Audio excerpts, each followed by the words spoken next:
Bonjour à tous et bienvenue sur J'investe, le canal d'investissement où l'on vise l'enrichissement. Et aujourd'hui on se retrouve pour une nouvelle vidéo, on arrive à la fin du mois de novembre, donc c'est parti pour le récapitulatif du mois de novembre sur notre portefeuille.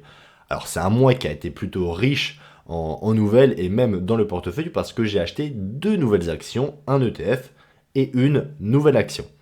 Ensuite, qu'est-ce qu'on peut dire du mois de novembre? Oui, Trump a été réélu en Amérique, donc Trump est de nouveau président pour un second, pas quinquennat, mais pour encore 4 années. Et il est en train de mettre son nouveau gouvernement, qui est plutôt solide, hein, parce que je pense que vous le savez, mais il y a Elon Musk qui est chargé de redresser un peu la barre et de faire un peu le cost killer, comme on dit, donc de récupérer les coûts, enfin plutôt de couper les coûts pour, je crois, c'est 2000 milliards, pour récupérer 2000 milliards de dollars dans la dette américaine qui approche les 38 milliards, les 38 000 milliards de dollars, excusez-moi. Donc il va être chargé de renvoyer des milliers de fonctionnaires à la porte, de réduire la dette fédérale, comme je viens de vous le dire, et de déréguler notamment l'administration qui est comme en France, c'est-à-dire que c'est l'enfer. Et il y a également Robert Fitzgerald Kennedy, donc le neveu de JFK, qui va être nommé futur ministre de la Santé. Il est pro-crypto, il est notamment anti-vax, donc bon, on attend de voir qu'est-ce que ça va donner, mais je pense que ça peut être pas mal, en tout cas s'il est pro-crypto, pourquoi pas. Bon, sur ce les amis, c'est parti pour le récapitulatif du mois de novembre sur notre portefeuille. Alors concernant la valeur totale de mon portefeuille, on est à 23 697 € pour le mois de novembre. Pour un total investi de 20 360 €, je n'ai pas rajouté de cartouche. Pourquoi? Parce que j'ai réalloué la cartouche, notamment dans les crypto-monnaies, en ouvrant une position dans le Bitcoin. Et également, je garde de l'argent de côté pour un projet pour l'année prochaine qui va me demander beaucoup d'apports. Donc c'est un gros crédit, donc forcément il faut montrer à la banque qu'on est gentil, qu'on ne fait pas n'importe quoi avec ses sous-sous. Bref, tout ça pour vous dire qu'il y a une performance absolue de 3337 € en ce moment, ce qui nous fait en pourcentage 16,57% et en CAGR 11,64%. Les dividendes, ça n'a pas augmenté des masses, 68,38 € au total, ce qui nous fait un rendement de 0,33%, c'est rien du tout. Alors comme d'habitude, la répartition totale de mon portefeuille se fait autour de 3 comptes. À 50%, c'est le PEA avec à peu près 12 000 € d'investis dedans. Ensuite, on va avoir le CTO de Bourse Direct avec 6 640 € qui représente grosso modo 28% du portefeuille. Et puis le CTO d'Interactive Broker que je vous recommande où j'ai un peu moins de 5 100 €, ce qui représente 22% du portefeuille.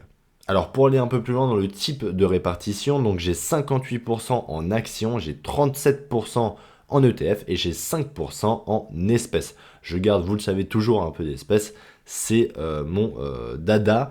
Comme ça, quand il y a une nouvelle opportunité, ben, je peux me précipiter. J'essaye de ne pas avoir au-dessus de 10% d'espèces, j'en suis à 5, c'est très bien.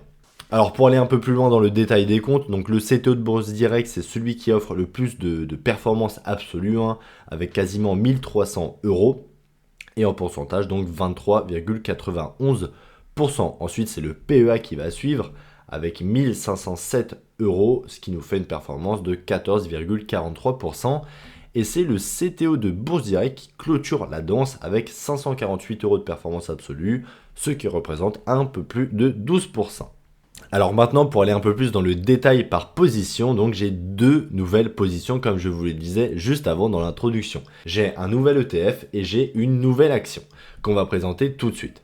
Alors déjà, la plus grosse position de mon portefeuille, c'est l'ETF S&P 500, le ticker ESE, qui est plutôt disponible chez BNP Paribas. Il représente 22% de mon portefeuille. Ensuite, à 17% de mon portefeuille, j'ai le Lyxor Nasdaq 100 effet levier x2 qui vient de rentrer en position, qui a remplacé le Nasdaq 100, qui était donc mon ancien Nasdaq 100, ticker Ponx, qui est passé en ESG. Donc j'en avais parlé dans la vidéo précédente du portefeuille, je l'ai revendu pour réallouer sur du Lyxor Nasdaq x2 qui va être chargé de booster ma performance forcément s'il augmente, sinon ça va faire le contraire. Alors donc 17% de mon portefeuille, ensuite on va retrouver LVMH à 8%, 8% pour Markel qui a bien augmenté ce mois-ci, avec notamment l'élection de Trump. Donc Alphabet 7%, Visa 7%, Microsoft 5%, United Health 5%, et ensuite tout va venir clôturer. Mais je pense que vous l'avez vu, j'ai Applied Materials qui vient d'arriver en position, on le présentera juste après. Et pour clôturer, donc Texas Instruments, Euronext et Nike. Alors maintenant, pour aller un peu plus dans le détail de mes positions, donc en première position niveau performance, on va retrouver Apple. Donc j'ai 41% de performance sur cette action, ce qui en fait la meilleure performance, mais pas, vous avez vu, pas la meilleure pondération, hein, parce que c'est encore une part substantielle du portefeuille. Ensuite, en deuxième position, on va retrouver Texas Instruments, qui a plutôt une belle augmentation ce mois-ci. Texas Instruments en a largement profité parce qu'avec Trump qui veut privilégier l'Amérique, toujours l'Amérique et encore plus l'Amérique, c'est une société qui est pro-américaine, hein, Texas Instruments, donc forcément elle en a largement profité. Ensuite c'est Euronext, donc avec 32,59% de performance, Markel qui a vraiment eu une très bonne performance ce mois-ci, notamment avec l'élection, encore une fois, de Trump. Vous savez, il est pro-assurance, il est pro-banque, donc Markel en a bien profité. United Health, c'est exactement pareil que Markel. Ensuite, Alphabet est un peu redescendu dans le bas du classement, mais donc Alphabet quand même 20,42% de performance, ce qui nous fait une performance latente de 277 €. C'est plutôt bien, mais ça peut être mieux. Le BNP Paribas, Visa, Microsoft, Alphabet encore une fois, mais ça c'est la seconde action que j'ai achetée il y a 2 mois de mémoire. Et ceux qui clôtureront la danse, c'est Nike. Nike est quand même en phase d'amélioration, on va dire, mais ça représente quand même 5,85% à la baisse de mon portefeuille. Et Applied Materials, comme vous pouvez le voir, alors je suis déjà à moins 7,91%. Pourquoi? Parce que pour une fois, j'ai voulu déroger à ma règle, donc c'est fini, je ne le referai plus jamais.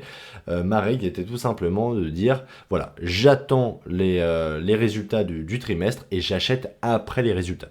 J'ai fait l'impatient, j'ai acheté un jour avant les résultats, je le savais pourtant, je le savais. Les résultats n'ont pas été à la hauteur, l'action a perdu 10% en une journée quasiment. Et forcément, j'avais acheté au plus haut avant les moins 10%. Je ne me suis pas renforcé, c'est une petite position de mon portefeuille.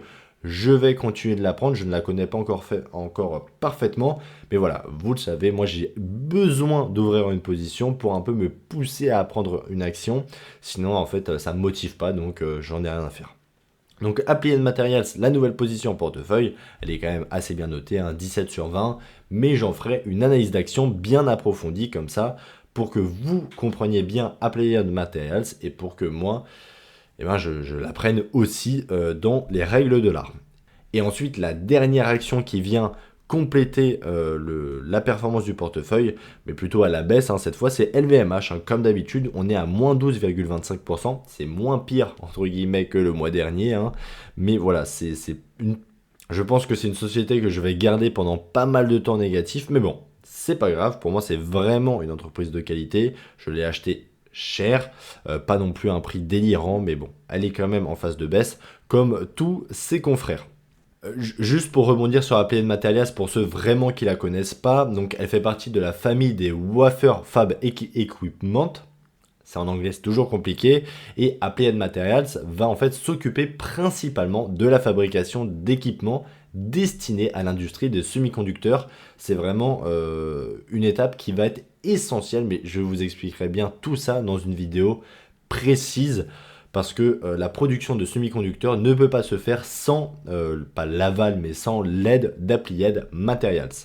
Alors maintenant, la répartition par pays, donc on est à 80% aux États-Unis, on est à 15% en France et 5% aux Pays-Bas. Donc vous voyez une très très forte pondération aux États-Unis. Mais je pense que vous me connaissez avec le temps, j'ai beaucoup plus confiance en l'Amérique qu'en l'Europe et ses progrès au niveau industriel, technologique, politique, commercial, voilà, je pense que l'Amérique est bien au-dessus, mais alors vraiment bien au-dessus.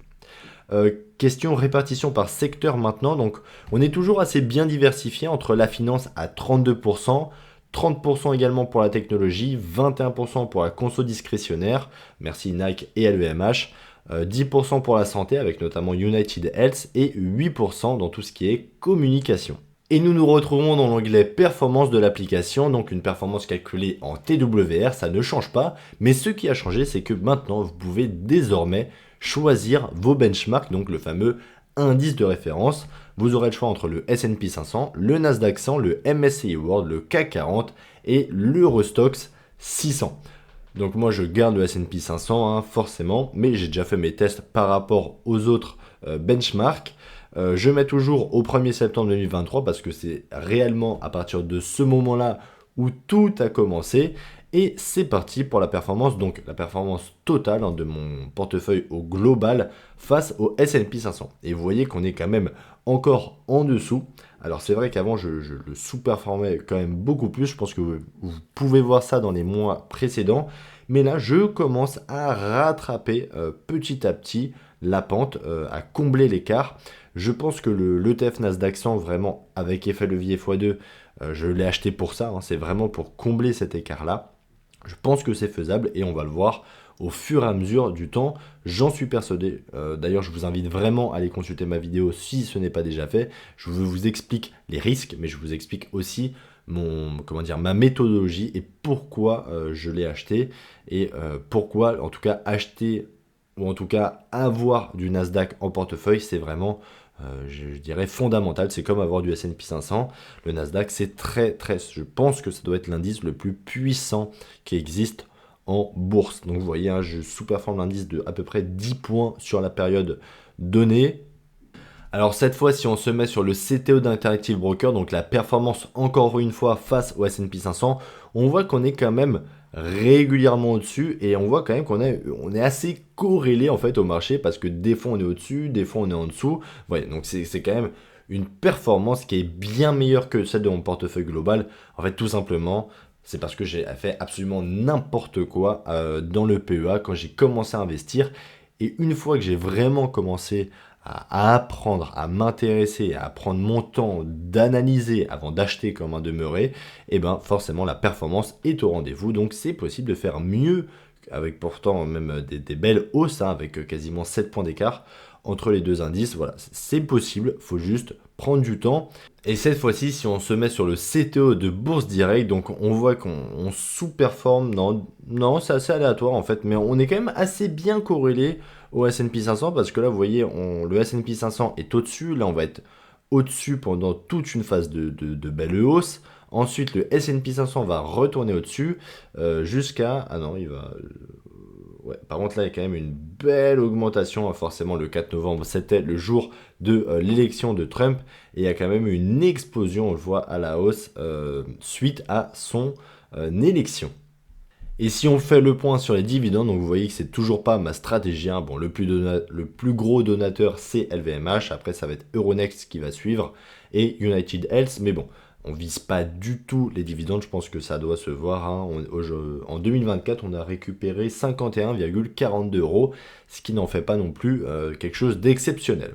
Bon voilà les amis, en tout cas j'espère que la vidéo vous a plu. N'hésitez pas à liker, n'hésitez pas à partager, n'hésitez pas à commenter avec votre performance pour ce mois-ci. Si comme moi vous êtes quand même tatillon et vous la suivez à peu près tous les mois, il faut savoir que je ne regarde pas du tout mon portefeuille tous les jours. Donc j'aime bien une fois par mois faire cette vidéo pour vous montrer ma performance, mais j'ai pas honte de dire que des fois je fais n'importe quoi.